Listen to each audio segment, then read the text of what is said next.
નમસ્કાર મિત્રો, NC classes ચેનલમાં તમારું હાર્દિક સ્વાગત છે। મિત્રો, ધોરણ 10 શબ્દ સમૂહ માટે એક શબ્દ અને આવનારી બીજી પણ જે પરીક્ષાઓ છે, પોલીસ કોન્સ્ટેબલ હોય, તલાટી કમ મંત્રી હોય, એ અલગ અલગ પરીક્ષાઓની અંદર પણ મિત્રો તમને ખૂબ જ ઉપયોગી નીવડશે આ શબ્દ સમૂહ। તો મિત્રો, વિડીયોને આપણે વધારે સમય ન લેતા એની શરૂઆત કરીએ કે વિક્રમ સંવતનો છેલ્લો હિન્દુ મહિનો, વિક્રમ સંવતનો છેલ્લો હિન્દુ મહિનો આસો અને એને અશ્વિન પણ કહેવાય છે। બાગ બગીચો, ફળ ઝાડનું ખેતર તો એને વાડી કહેવાય છે।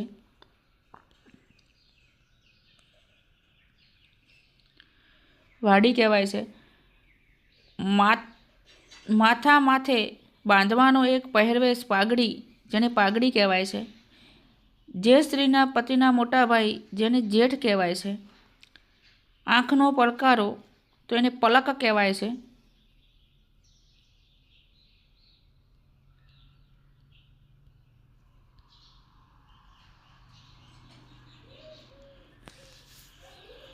હવે મિત્રો, હૃદયના ધબકારા માપવાનું આલેખતું યંત્ર જે છે, તો એની વાત કરી છે કે કાર્ડિયોગ્રામ એને કહેવાય છે। મહેમાનોની મહેમાનગતિ કરનાર યજમાન કહેવાય છે। વૃદ્ધજનોને રહેવાનું સ્થળ ઘરડાઘર, જે વૃદ્ધાશ્રમ કહેવાય છે અથવા ઘરડાઘર પણ કહેવાય છે। કંપનીના શેર દીઠ અપાતું વ્યાજ ડિવિડન્ડ, જેને કહેવાય છે। સૌની તરફ સરખી દ્રષ્ટિ રાખનાર, તો જેને સમદ્રષ્ટિ કહેવાય છે।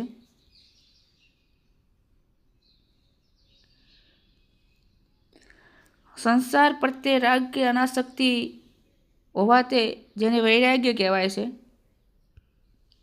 એવી પવિત્ર જગ્યા જે યાત્રા માટે જાણીતી, જેને તીર્થ કહેવાય છે। એક સાથે જેમાં ઘણા દીવા રાખી શકાય તેવું કાચનું સુશોભન,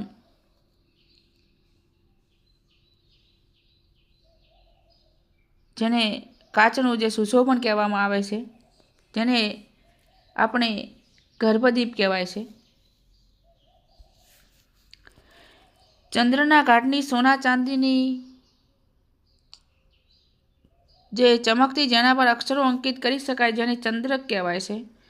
પરિવાર જેવો સંબંધ, જેને ઘરોબો કહેવાય છે।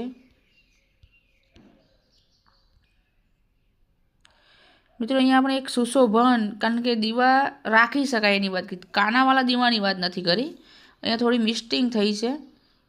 તો અહીંયા આપણે થોડીક મિસ્ટિંગ થઈ છે, એના કારણે અહીંયા ઝુમર આવશે મિત્રો, થોડું ધ્યાન રાખજો, કારણ કે આપણે થોડીક બોલવામાં મિસ્ટિંગ થઈ ગઈ છે।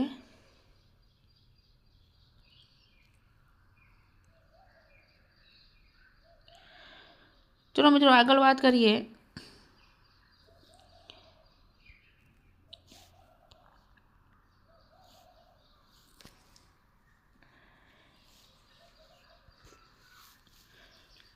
ચંદ્રના ઘાટની સોનાની ચાંદીની ચલકતી, જેના પર અક્ષરો જે અંકિત થાય છે, એને ચંદ્રક કહેવામાં આવે છે। પરિવાર જેવો સંબંધ, આ મિત્રો 2 વાર આપણે બીજી વાર બોલ્યા, વધુ નથી।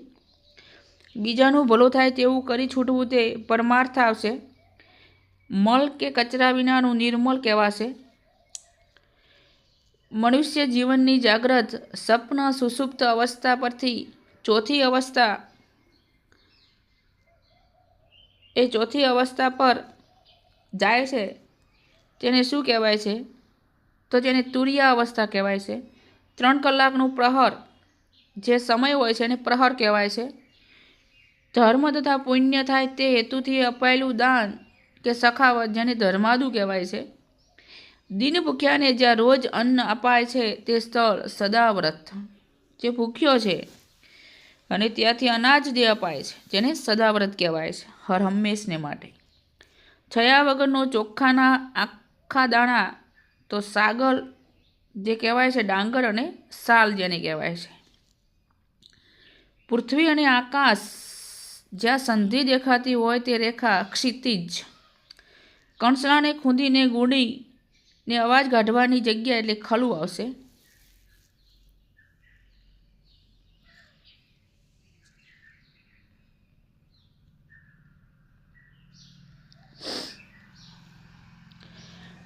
વરદાન આપનારી દેવી વરદાત્રી, માનવનું ભક્ષણ કરનાર માનવભક્ષી, વહેતા પાણીમાં થતું કુંડાળું જેને વમળ કહેવાય છે, વમળ જે કુંડાળું થાય છે ને વહેતા પાણીમાં, હિમાલયમાંથી નીકળતી ખૂબ ઠંડા પાણીના પ્રવાહવાળી નદી જેને હિમ નદી કહેવાય છે, જ્યાં જવાનું ધાર્યું હોય તે સ્થાન, ગમ્ય સ્થાન જેને ગમે છે એવું આપણને, રસ્તાનો જાણકાર જેને ભોમિયો કહેવાય છે, અડધી ઉંમરે પહોંચેલું જેને આધેડ કહેવાય છે, હથેળીમાં દેખાતી નાની મોટી રેખા કે લીટી જેના પરથી ભવિષ્ય ભાગવામાં આવે જેને હસ્તરેખા કહેવામાં આવે છે, કાઠિયાવાડનો ભાવનગર આસપાસનો પ્રદેશ જેને ગોહિલવાડ કહેવામાં આવે છે, માટી કે ગારવાળું મકાન જેને ખોરડું કહેવામાં આવે છે,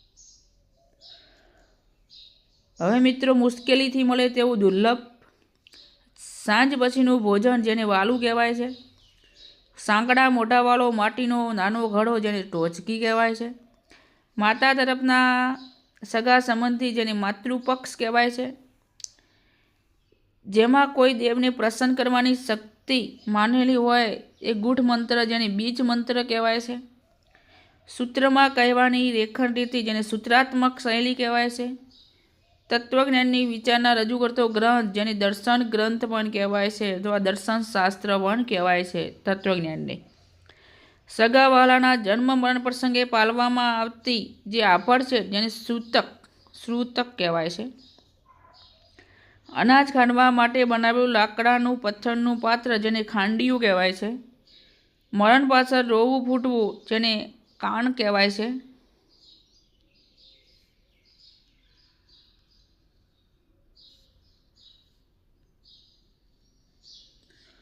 મરણ પાછળ ક્રિયાની કરાવી શ્રાદ્ધ કરવું જેને સરાવવું કહેવાય છે, ક્રિયા જે કરવામાં આવે છે, અનાજ ભરવાનો ઓરડો જેને વખાર અથવા કોઠાર કહેવામાં આવે છે, અનાજ ભરવાનો જે છે, જીન ખસી ન જાય તે માટે ઘોડાના પેટને ખસીને બાંધેલો પટ્ટો જેને તંગ કહેવાય છે, ઢોરની નિરણ માટે આડું લાકડું રાખી કરેલી જગ્યા જેને ગમાન કહેવાય છે, પર્વતના બે ઊંચા ભાગ વચ્ચેનો સાંકડો માર્ગ જેને ખીણ કહેવાય છે,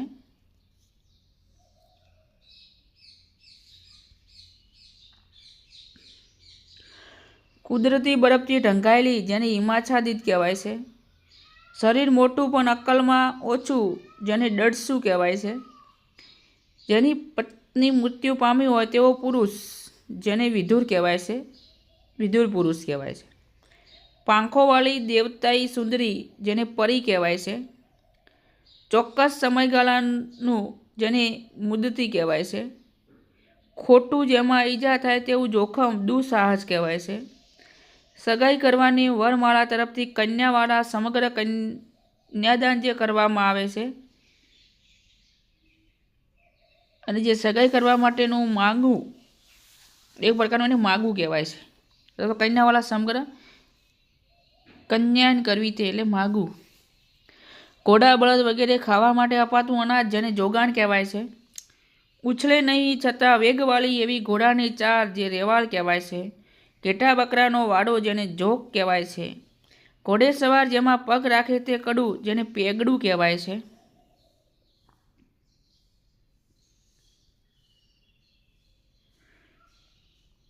ઘોડાના જીન યાની પલાનની રૂહ કે ઊનની ગાદી જેને દલી કહેવાય છે,